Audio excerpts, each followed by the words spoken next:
siguiente programa educativo y cultural contiene elementos de lenguaje, salud, sexo y violencia que pueden ser escuchados por niños, niñas y adolescentes sin supervisión de sus madres, padres, representantes o responsables. RCR presenta El Conuco de Prometeo, una producción nacional independiente de Carlos Peláez, certificado número 22388, para dar cumplimiento al artículo 14 de la Ley de Responsabilidad Social. Después de engañar a Zeus y robar el secreto del fuego para obsequiárselo a los hombres, Prometeo fue condenado a una tortura eterna en el Cáucaso. Cuando consigue escapar, regresa para encontrar que la humanidad ha alterado el equilibrio natural de la Madre Tierra. El gran protector de la civilización decide entonces establecer un lugar donde estudiar el problema y así llevar una solución a tiempo. Este es El Conuco de Prometeo.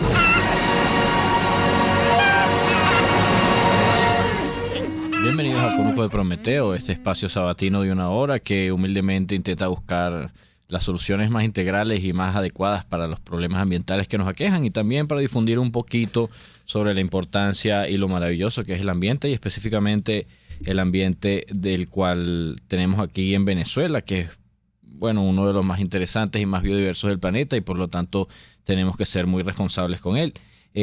Llegamos gracias al trabajo de Jaime Nestares en la gerencia general de la emisora, Claudia Camperos en la gerencia de producción, Wilson Suárez nos acompaña hoy en la consola. Yo soy Carlos Peláez y a mi lado debería estar Leo Maita, pero no sé nada de Leo Maita a estas alturas y tampoco le llegan los WhatsApp. Y como estamos en Caracas, pues uno piensa lo peor, así que espero que Leo, que estés en una cola sin batería y eso sea todo lo que esté pasando. Como estoy solo hoy aquí en la cabina, les recuerdo a la audiencia que me van a tener que ayudar con el programa, es decir, pueden comunicarse al 482-9750, 482-9750 y participar decir sus comentarios, opiniones sobre todo lo que estemos conversando o sobre todo lo que ustedes quieran conversar relacionado con el medio ambiente, que es, el tema que nos compete. Que como ustedes saben, nosotros siempre tratamos de integrarlo con todos los otros demás temas porque realmente es algo transversal a la vida y a la sociedad venezolana y no es simplemente un problemita aparte que tenemos al que tenemos que pararle. Hoy quiero empezar con una invitación que nos acaba de llegar. Ustedes saben que nosotros tenemos vínculos estrechos, afectivos y de mucho respeto por la organización no gubernamental PLAFAM. PLAFAM es una organización civil que se ocupa de llevar hacia adelante una agenda cultural que busca posicionar a la planificación familiar dentro de las familias venezolanas. La planificación familiar se trata simplemente de que las personas, las parejas, las familias decidan de acuerdo a sus capacidades y a sus necesidades cuántos hijos van a tener. Si van a tener ninguno, si van a tener uno o si van a tener dos. Y que tengan las herramientas necesarias para que esa planificación se cumpla. Es decir, que las parejas no estén sujetas a cuántos hijos le manda el cielo o a cuántos errores pueden tener, sino que tengan las herramientas necesarias para planificar su crecimiento de acuerdo a su situación real económica. Entonces, para los 30 años de PLAFAM, ellos nos están invitando a la 4ª jornada de Derechos y Salud en Sexualidad y Reproducción. Y este año lo enfocan en la planificación familiar como estrategia para el desarrollo sostenible.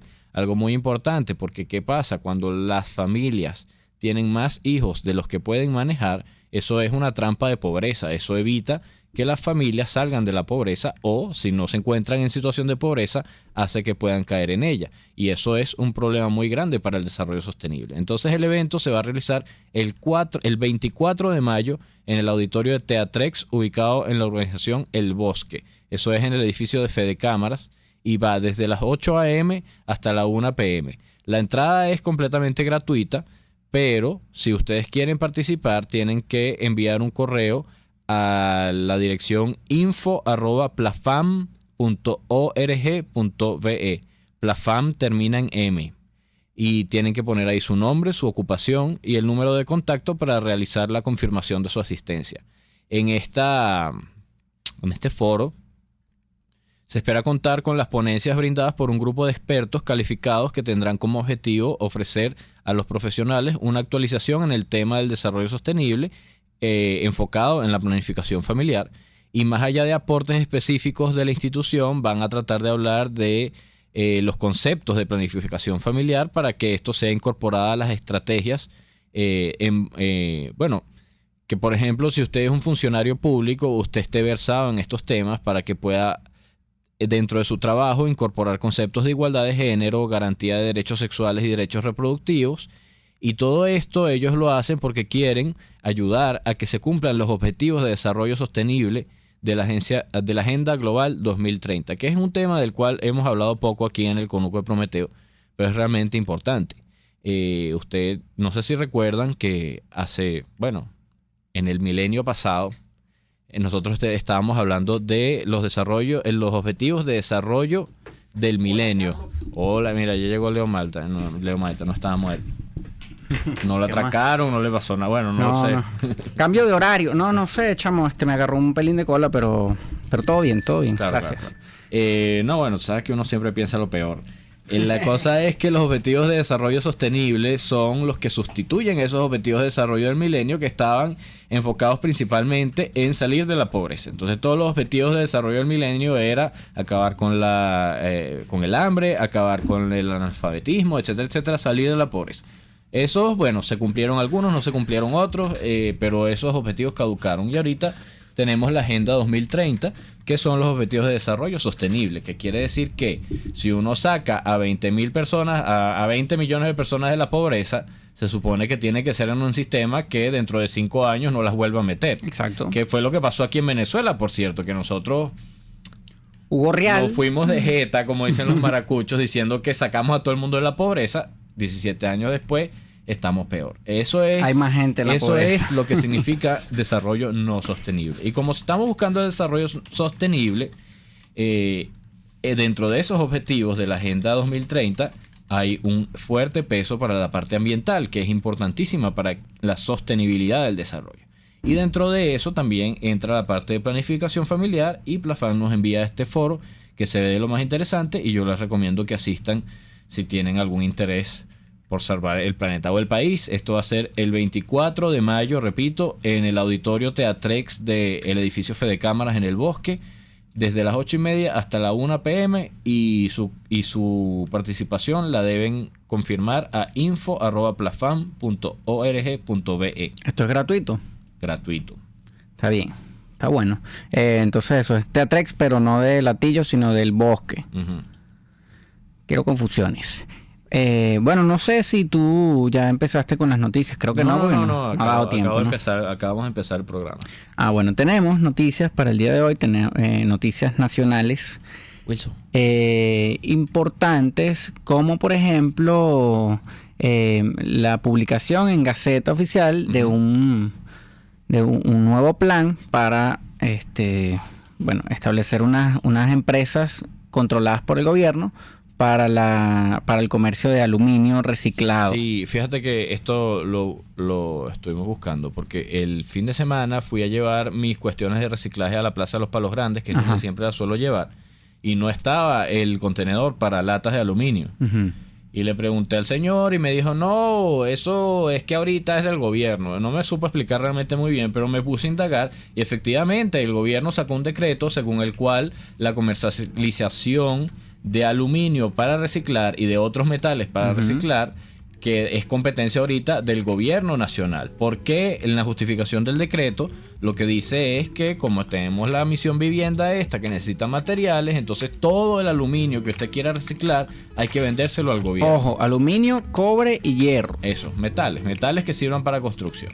El hecho es que todo hay que vendérselo al gobierno, por lo tanto cualquier empresa que esté registrada y que tenga una actividad legal como es Chacao Limpio, no puede seguir comercializando el aluminio. Tal cual, nosotros aquí hemos reseñado el trabajo de Chacao Limpio, que empezó siendo una empresa subsidiada por la alcaldía de Chacao. Durante varios años estuvo, más o menos ahí ayudada, empujada para que arrancara, pero en la actualidad funciona como una empresa privada que se encarga de reciclar, o sea que resuelve un problema social, un problema de la gente de Chacao. Correcto. Pero que funciona como un negocio, Pues o sea, es un negocio sostenible. Exacto, es decir, tal cual. No hay que andarle metiendo plata para que se sostenga, sino que es un negocio suficientemente rentable. Y que para adicionalmente tener su propia ofrece un actividad. servicio para los ciudadanos. Claro. Porque en Chacao, mal que bien, se está creando una conciencia de reciclaje a partir de esto. Ok, no están todos los contenedores en todas partes y la gente que quiera hacerlo tiene que ir hasta la Plaza de Chacao, hasta los otros puntos que hay, pero por lo menos hay algunos puntos y la gente tiene la disposición de hacer esto. Claro, pero fíjate que ahorita si usted quiere reciclar aluminio no la puede llevar allá y técnicamente usted se la vende al gobierno, pero ¿a dónde la vende? Siempre está la cosa como incompleta. Entonces, claro, lo curioso aquí es que la justificación de este decreto que prohíbe la comercialización, digamos, por fuera de los entes del gobierno del aluminio y el cobre, etcétera, etcétera, es que lo necesitan para la misión vivienda. Yo me imagino que la idea es llevar todo ese aluminio a Benalum. No sé cuáles empresas del gobierno son las que reciclan el aluminio. Justamente en la nota que estamos revisando dice que estas empresas del sector público se definirán a posteriori. O sea que es mentira. O sea, que ellos sacan un decreto en Gaceta Oficial, pero todavía no saben a quién le van a dar esos reales y a quién le van a dar esa rosca. Sí, a quién le van a dar esa rosca. Eso evidentemente es mentira, que es para misión vivienda, porque si de verdad tú tienes un plan montado según el cual tú necesitas ese aluminio urgentemente porque vas a construir un poco de casa, tú tienes a dónde llevarlo. O sea, no le venda eso a Chacao Limpio, véndamelo a mí en tal lugar, a tal hora, en tal horario y con estas condiciones. Pero esto a mí me parece que hay alguien que va a guisar vendiendo ese aluminio en dólares. Sí, bueno, la justificación que ellos dan es que el alza del valor de estos residuos ha resultado que se cree un mercado ilícito y que ellos quieren regularlo. Mercado ilícito, no, un mercado, eso existe, las cosas tienen valor, se venden, eso es un mercado. Justamente, eso es lo que yo venía pensando, que creo que hemos tenido ya suficientes ejemplos de lo perjudicial que es que tú como Estado decidas acabar con la competencia por decreto para tú hacerte con el mercado completo de X producto. Creo que tenemos montones de ejemplos. Tenemos montones de muertos, literalmente, por esa causa. Bueno, justamente ayer estaba viendo un video que era una recopilación de las expropiaciones de el presidente Chávez y de Maduro. Eran 1.600 y tantas empresas que se han expropiado en los últimos años. Y estaba pensando en eso de ven a mí que tengo flor, que fue una frase muy popular en su momento cuando él hablaba. Pronunció y en el contexto en que la pronunció. Exacto, cuando él hablaba de las expropiaciones decía vengan a mí que tengo flor, pero cuando tú dices ven a mí que tengo flor, en el truco, que es de donde viene esa frase, un juego de cartas, es porque tú tienes muy buenas cartas en el juego. Pero para tú poder jugar necesitas que los demás también jueguen. Tú no puedes ser el único que tiene buenas cartas en el juego y jugar bien, porque no hay juego posible. Sí. Y la otra cosa es que cuando tú has probado ser un pésimo jugador, no importa cuán buenas sean tus cartas. Entonces, esto a mí me preocupa un poco por el hecho de que ya hemos visto muchos ejemplos donde la cosa no camina bien. Por otro lado, chévere que se quiera regular, porque de alguna manera, bueno, de alguna manera uno puede, si es optimista, pensar que esto le da un rango oficial a la industria del reciclaje. Pero me preocupa que en la nota no hablan acerca de un plan de recolección. No hay dónde llevar los desechos. Simplemente ellos dicen, si usted lo quiere vender, es aquí. Pero nadie lo va a venir a buscar. No, es a mí. Exacto. No te dice dónde, es a mí. Pero nadie lo va a ir a buscar. Sí, y nadie lo va a ir a buscar. El problema que teníamos con esto no era que alguien vendiera o no vendiera esto. El problema que teníamos con esto era que no sabíamos dónde ir a llevarlo, dónde ponerlo, que alguien lo viniera a buscar. Entonces, claro, el problema también está que, bueno, hay gente que se roba material y luego lo vende. Y entonces eso es algo ilegal. O se roba barandas de estas cosas de seguridad en las autopistas y luego va y las vende. Bueno, pero tú podías regular eso, la procedencia del material. Claro. Tú podías regularla sin necesidad de decir no. Ahora el negocio es mío. Sí, eso. El negocio es mío, igual te van a vender los mismos cables que tú pones también. Ese no es el problema. Fíjate que esto deja por fuera hasta los lateros. Ya los lateros no tienen a dónde vender eso, porque las empresas que le compraban el aluminio a los lateros les están diciendo a los lateros, mire señor, no le puedo comprar ese aluminio. Exacto, ahora usted tiene que ir a un registro para el comercio de residuos o material metálico de aluminio, cobre y hierro. Los lateros se tienen que ir a registrar en un registro del gobierno. Bueno, eso es lo que dice aquí. Supuestamente hay que ir a ese registro y entrar por ahí. Claro, eso es lo que dice ahí. O sea, lateros vengan a registrarse a un registro todo loco. Pero entonces... Esto también crea un poco de puestos de trabajo así, entrecomilladísimo. Un poco de cargos burocráticos. No, y además, pensando en esto, no vamos a agarrar este negocio porque está creando negocios ilícitos y alza del producto. Entonces yo como Estado, una vez más, ya hemos visto estos ejemplos un montón de veces, voy a decir, no, ¿sabes qué? Ese aluminio ya no vale tanto. Entonces imagínate que un recolector que tiene que poner a su disposición camiones, materiales, mano de obra, etcétera, etcétera, o hasta... El ejemplo más sencillo, un recogelata que tiene que conseguir un pan dulce y una malta para poder aguantar todo el día caminando y buscando aluminio. Resulta que cuando vaya allá no le van a dar el precio. No, le van a dar el precio regulado. ¿Qué es lo que le pasa, por ejemplo, a los cultivadores de café? Ajá, ¿qué va a pasar? Que este recogelata o este señor con su camión que recoge aluminio va a decir, ¿sabes qué? No puedo hacer esto. Se acabó el negocio. Ya. Se acabó. Sí. Entonces ya nadie más va a recoger aluminio, no se va a conseguir aluminio tampoco y va a estar peor la situación con el aluminio. Pero fíjate, es como la vuelta del café. El café está regulado al productor. Es decir, no es que tú vas a ir al mercado y el kilo de café cuesta tanto. Es que el productor de café, cuando vende a las torrefactoras del Estado, que las expropió también, lo tiene que vender a precio regulado, porque el Estado dice, el precio del café al productor es tanto. Independientemente de cuánto te costó a ti. El café venezolano es excelente y en la bolsa de Nueva York cotiza un precio en dólares absolutamente enorme. Y ese café que ese productor en su hacienda pequeñita le vendió al Estado a un precio de gallina flaca que el Estado puso, el Estado agarra ese café y lo transa en Nueva York a un precio en dólares enorme y después con esa plata importa café de Nicaragua, que es chimbísimo, y eso es lo que le da a la gente. Esa es la vuelta del café que está más que documentada. Ahora con el aluminio me imagino que están haciendo lo mismo. Ellos venderán ese aluminio fundido a precio de mercado. Y después no hay aluminio para construir nada, estamos parados. Sí. No es que uno piense mal, pero el país está suficientemente en la quilla como para saber que eso no va a funcionar. Porque tenemos un montón de ejemplos donde esto ha pasado con otras cosas. Entonces, cada vez que uno se entera de que está pasando esto con un nuevo rubro, con un nuevo material, con un nuevo producto. ¿Y ahora qué necesitan dólares? Van a raspar la olla donde sea. Y justamente, bueno, estamos hablando de esto no por política, sino porque esto era, mal que bien, un negocio que, bueno, se podía ver como algo sostenible, como un negocio. Y era bueno para el ambiente, que es lo que nos interesa. Ahora ya no está. Ahora ya no está. Ahora lo más probable que pasa es que la gente tenga que botar sus latas en el vertedero. Y otra cosa que yo pensé, esto también puede ser una medida política para poner en problemas a las envasadoras de ciertos productos enlatados, porque no consiguen material. Claro, por supuesto. Totalmente. Entonces es un problema, porque bueno, si tienen problemas para envasar en vidrio, pues no consiguen el material y tampoco tienen y ahora no tienen aluminio, claro. ¿Cómo produce? Cada vez más problemas para que la cosa salga para adelante. Qué horror, pana.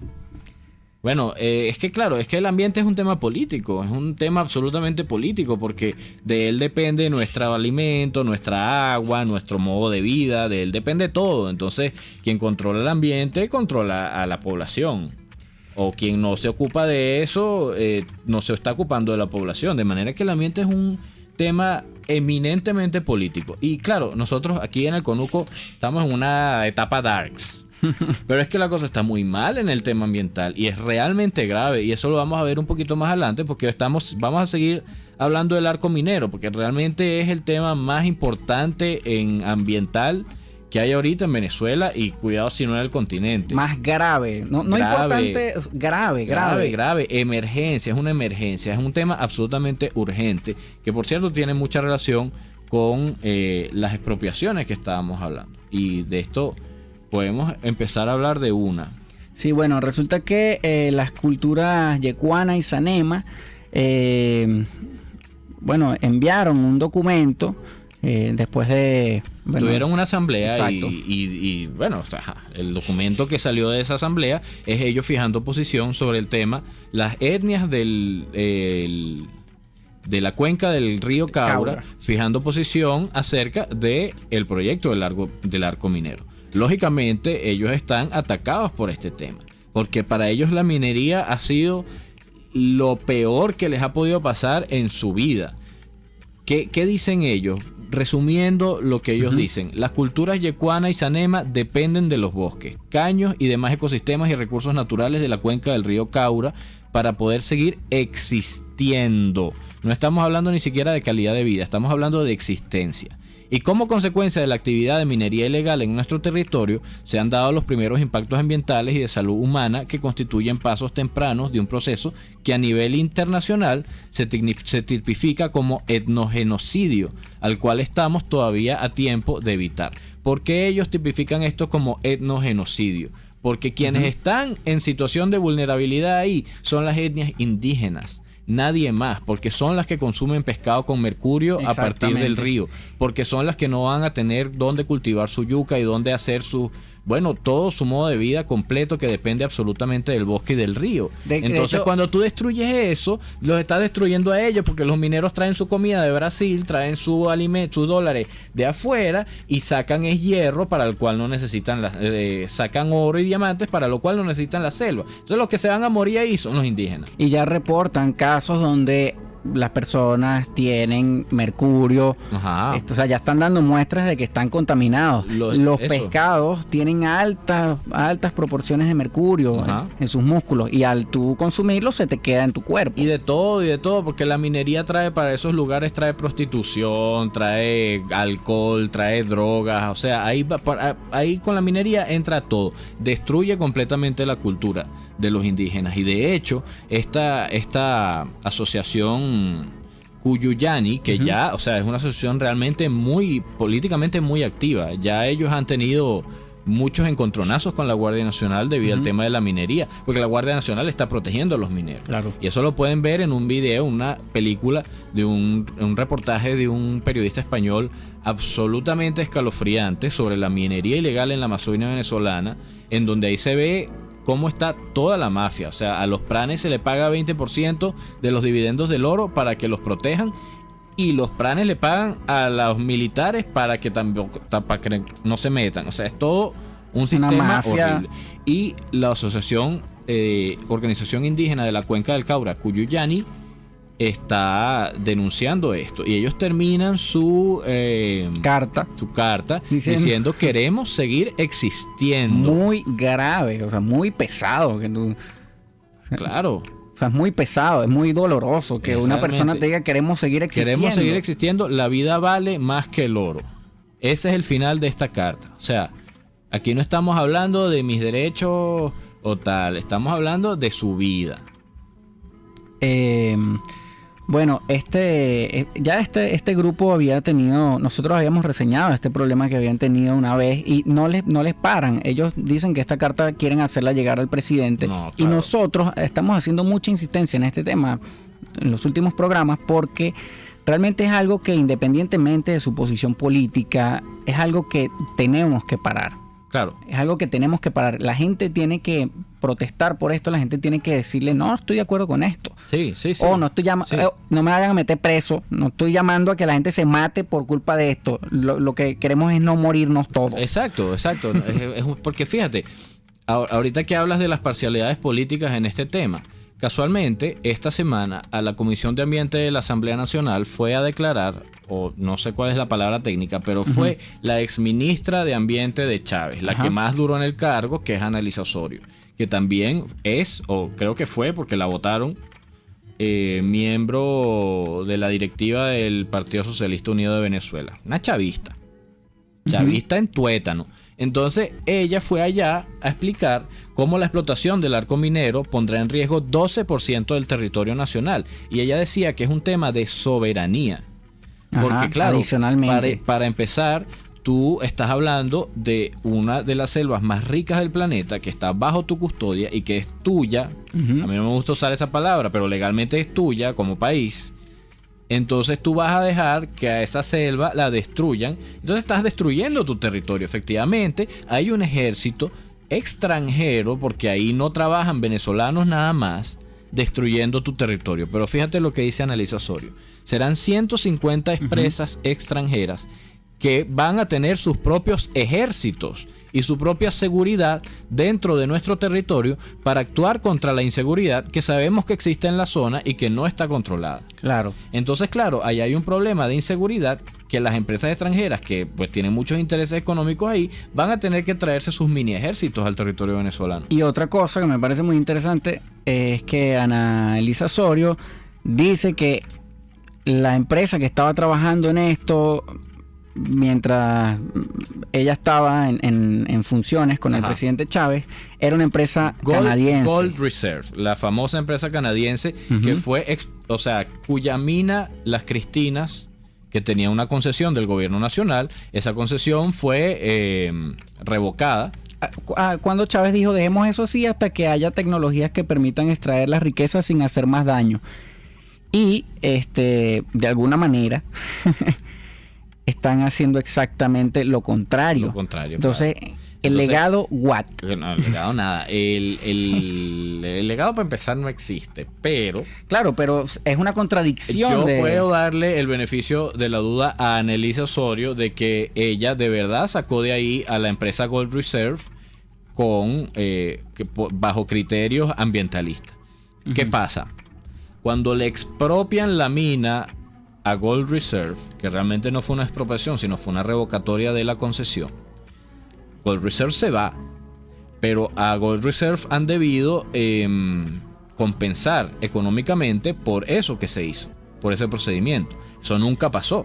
Gold Reserve, el contrato original que se firmó bajo la presidencia de Chávez, por cierto, se firmó bajo leyes de Estados Unidos. No se firmó bajo leyes venezolanas, se firmó bajo leyes de Estados Unidos. ¿Qué quiere decir? Que cuando expulsan a Gold Reserve demanda en Estados Unidos y esa demanda al gobierno nacional. El gobierno nacional obviamente pierde de calle porque violó todas las leyes gringas que amparaban ese contrato y porque además nunca hizo la indemnización. Entonces, obviamente el Estado venezolano está en deuda con Gold Reserve.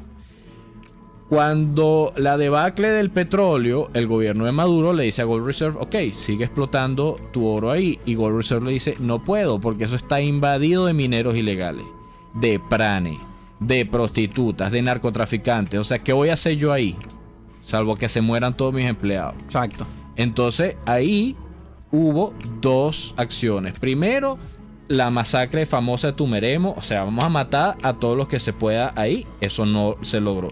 Y lo otro fue el arco minero. Ok, te damos el resto de las minas del país. Ahí está. Estamos metidos además en un problema. ¿Cuál soberanía es esa? Ahora, fíjate.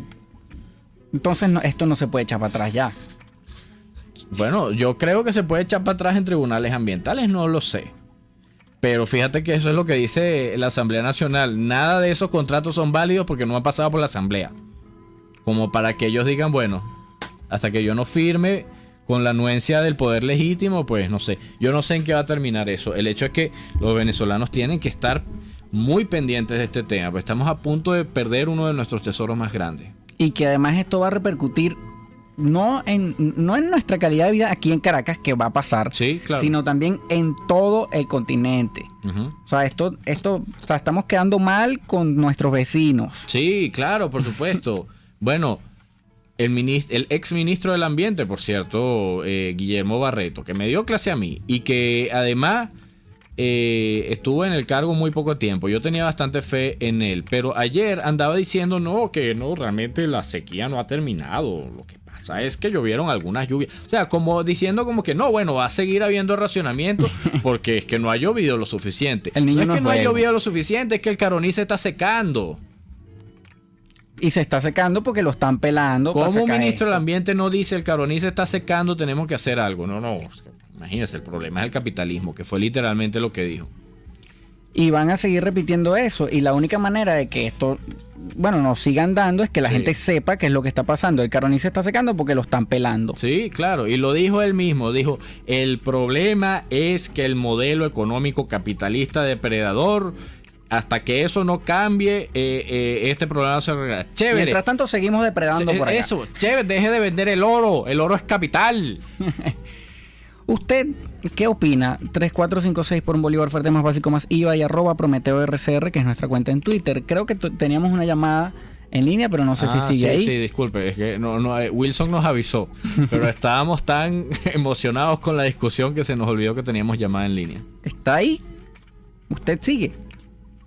Creo que no sigue. Bueno, llame otra vez y nos disculpamos. Mientras tanto, vamos a hacer un corte aquí en el Conuco de Prometeo y ya venimos con más. Les estamos presentando el Conuco de Prometeo por RCR 750 AM. Cómo prevenir enfermedades, cómo actuar en casos de emergencias médicas, cómo mantener una buena calidad de vida. Todas estas interrogantes tienen su respuesta en RCR Salud. Todos los domingos con el Dr. José Eduardo Troconis.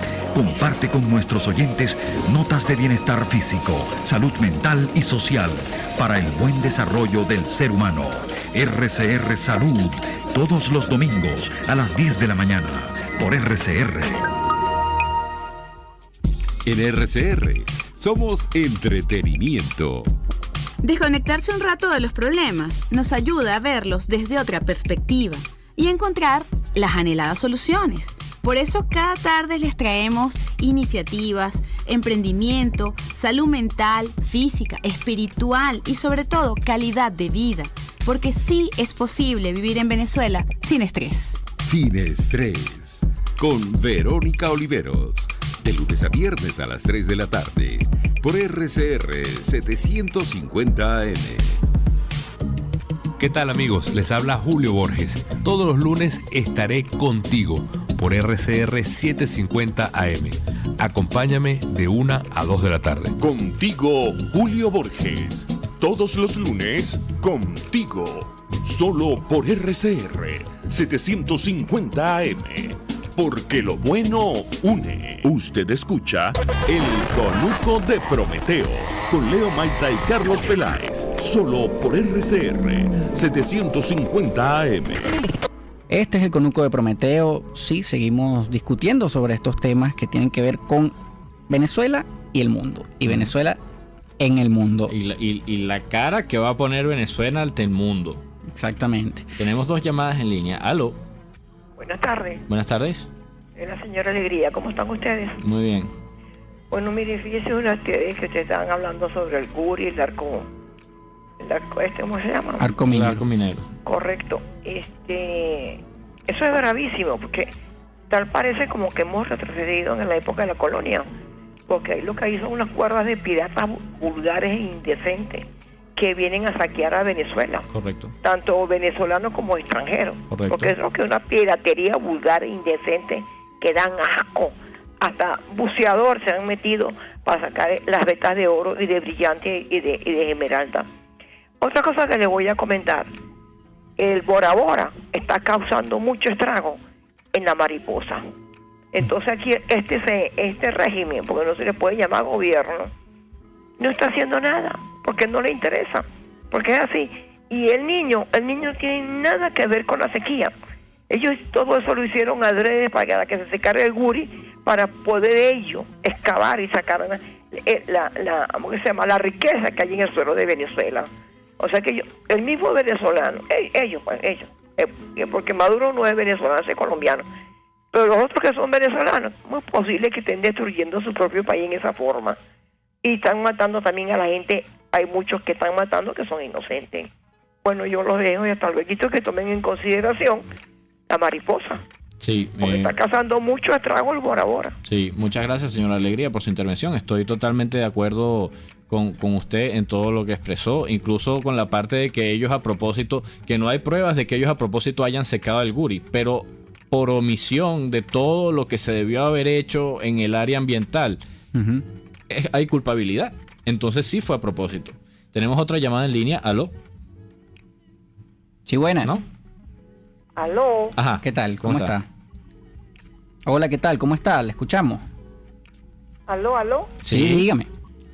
¿Aló? No escucho. Pues nosotros la escuchamos a usted. Exacto. Sí. ¿El conuco de Prometeo? Sí, señor. correcto. Ajá, mire, buenas tardes.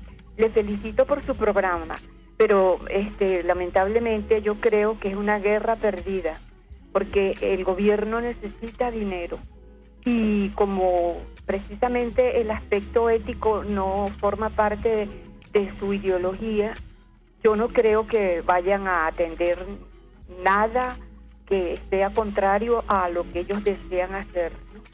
Es lamentable porque tenemos un país maravilloso que la naturaleza nos ha dotado de tantas cosas maravillosas, como ahora con el lago que la NASA le dio ese título de que tiene más relámpagos y genera la capa de ozono. La capital Pero mundial de los relámpagos.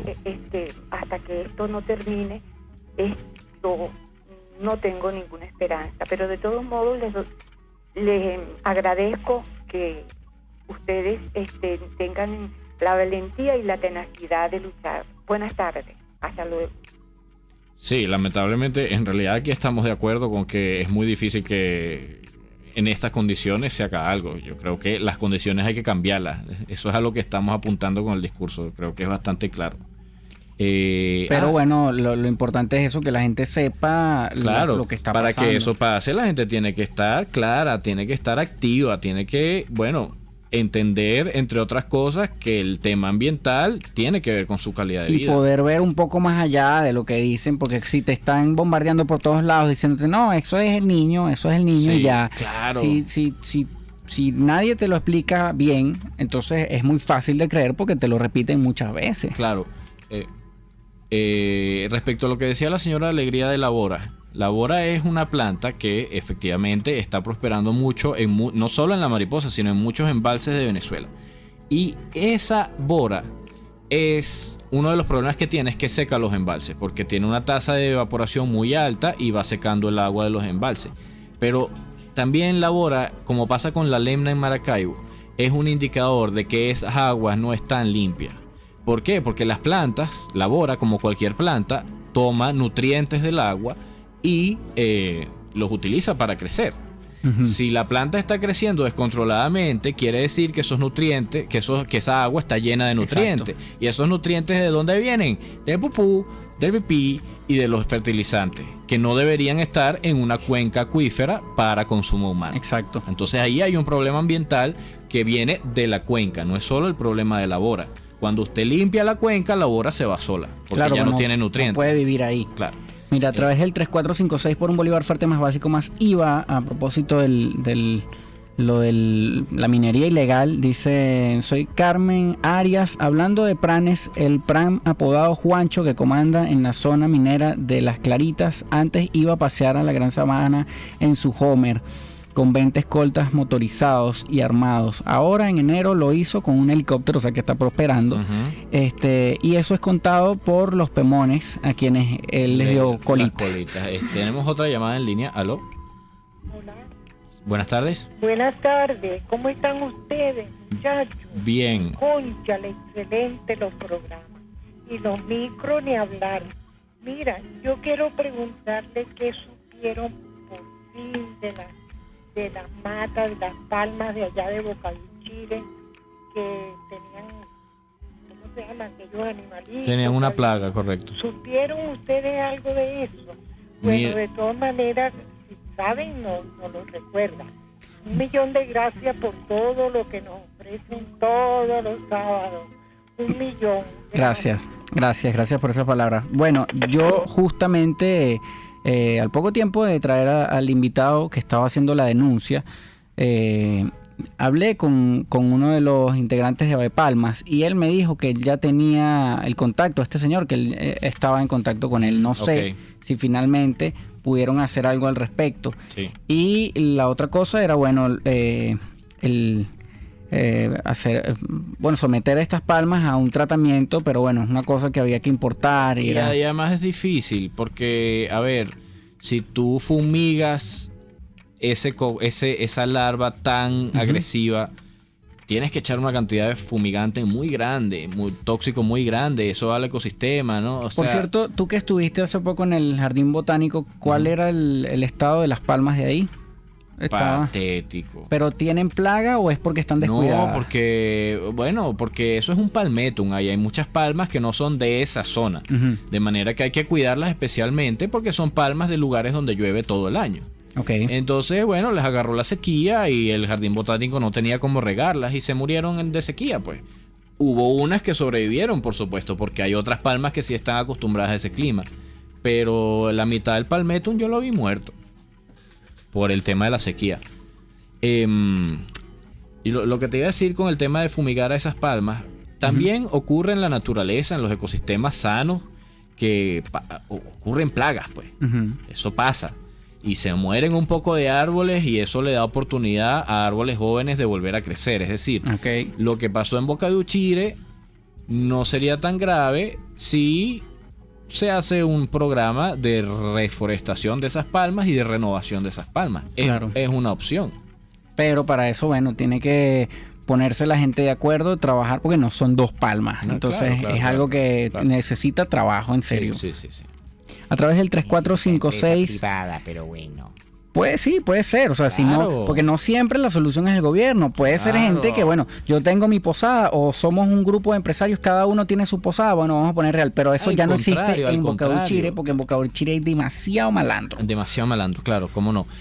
Por cierto que yo fui a un foro de servicios públicos en donde dijeron una frase que es absolutamente clara y lapidaria. El gobierno solo se tiene que ocupar de los servicios públicos.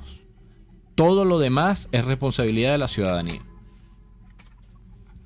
Bueno, es que eso debería ser así.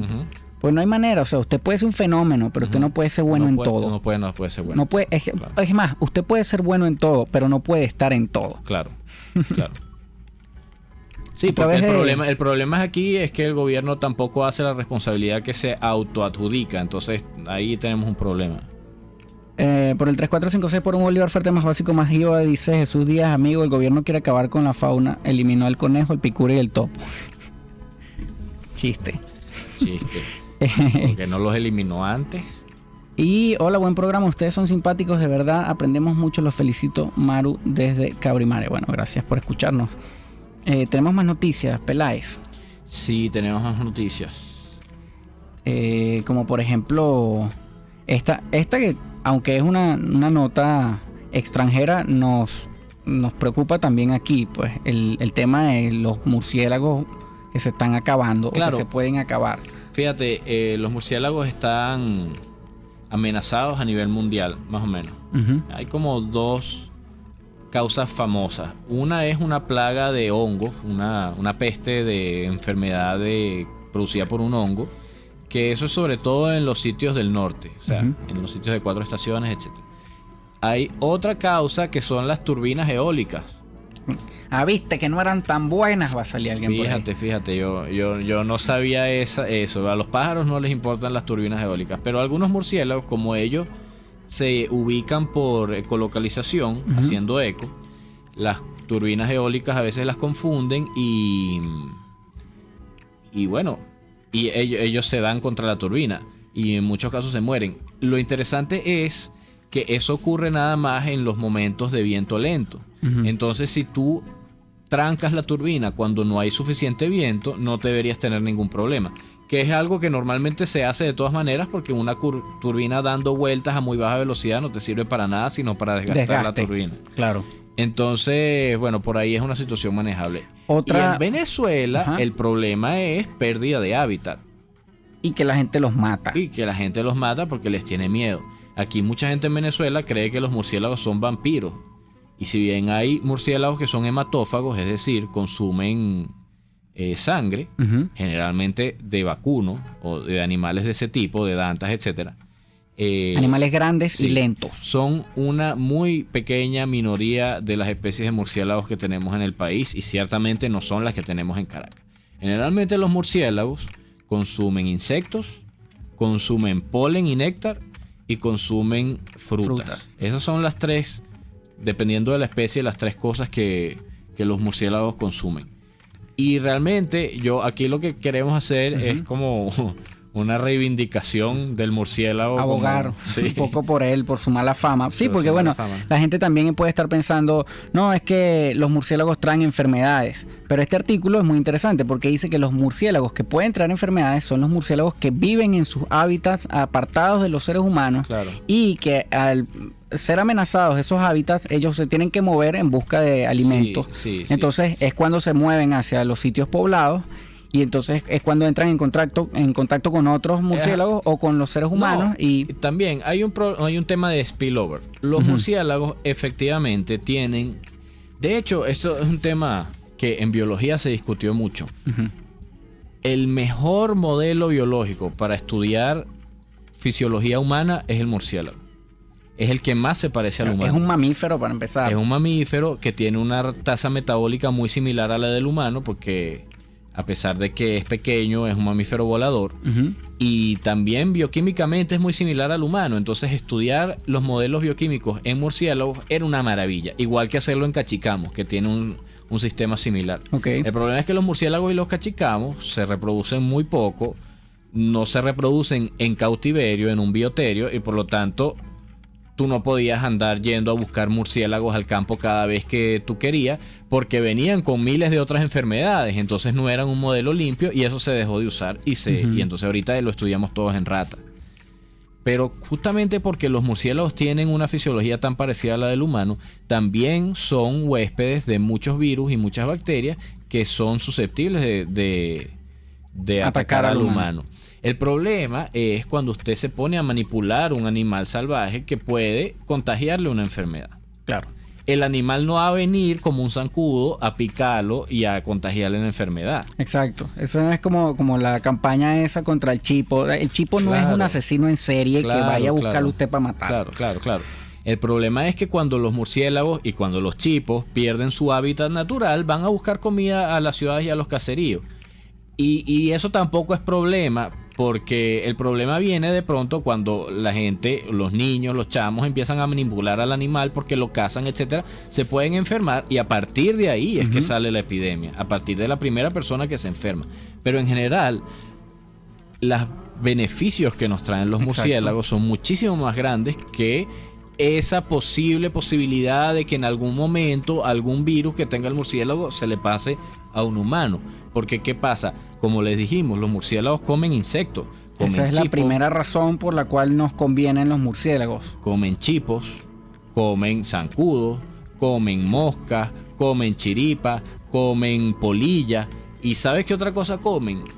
Las plagas de cultivos. Ok, entonces tú no tienes que echar químicos locos. Los agricultores aman a los murciélagos porque les mantienen esos cultivos libres de larvas, libres de polillas, libres de langostas, libres de saltamontes. Los murciélagos en ese sentido son una maravilla. Después... Le ahorran $740,000 al año, según estas cifras, a los granjeros en Texas. Ajá, a los granjeros de maíz. Porque una de las cosas que se comen son las larvas de un barrenador del maíz.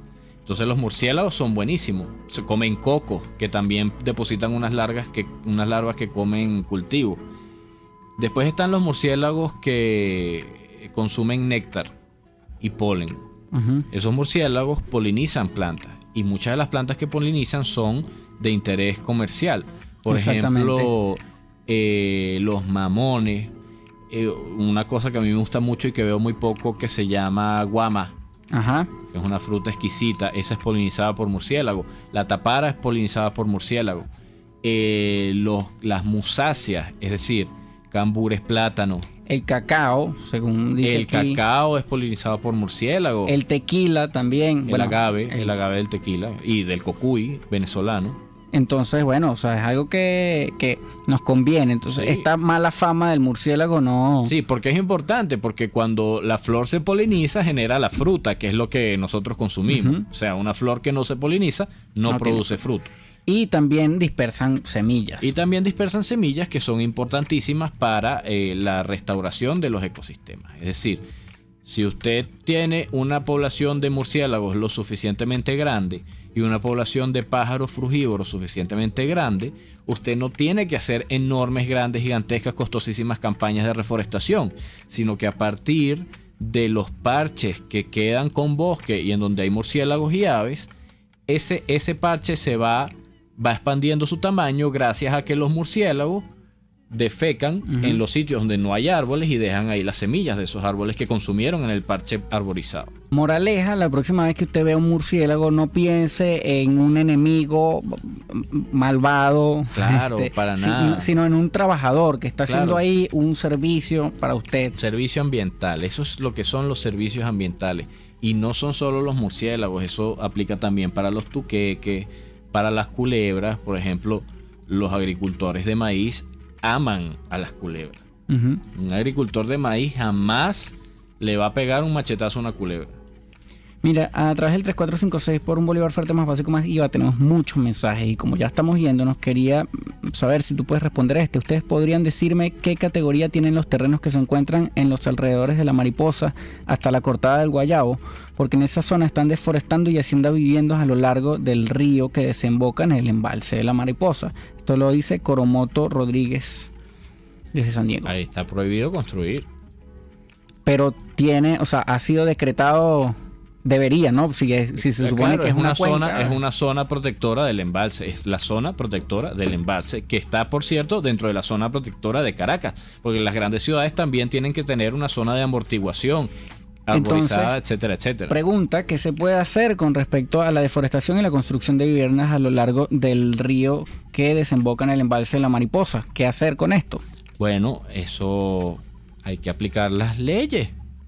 O sea, es decir, se va para el sitio, el Ministerio del Ambiente levanta un expediente, dice usted tiene que salir de aquí. Si usted no sale de aquí, bueno, se puede llegar a un acuerdo en donde lo vamos a meter en una misión vivienda, lo que sea, o dice, ok, usted se puede quedar aquí, pero bajo estas condiciones ambientales. Su foso séptico tiene que tener tales estándares de calidad, etcétera, etcétera. El terreno degradado se reforesta, se hacen sistemas que no contaminen el río, que también se puede hacer, y si la solución no se puede dar, tiene que intervenir la Guardia Nacional, que es la garante de los espacios naturales en Venezuela. Esas leyes están todas. Lo que falta es quien las aplique. Bueno, tenemos tiempo para. Por cierto, algo usted más. puede, si usted lo que quiere saber es a quién debe denunciar, la denuncia se hace en fiscalía. Ok. ¿Y eso puede ser una denuncia individual o colectiva? Puede ser una denuncia individual, también al 0800 Ambiente, que a mí nunca me han contestado, pero ajá. Ok, bueno, gracias. El Ministerio del Ambiente no mensajes. existe, eso es lo que le puedo informar. O sea, tiene un correo electrónico de Gmail. Sí.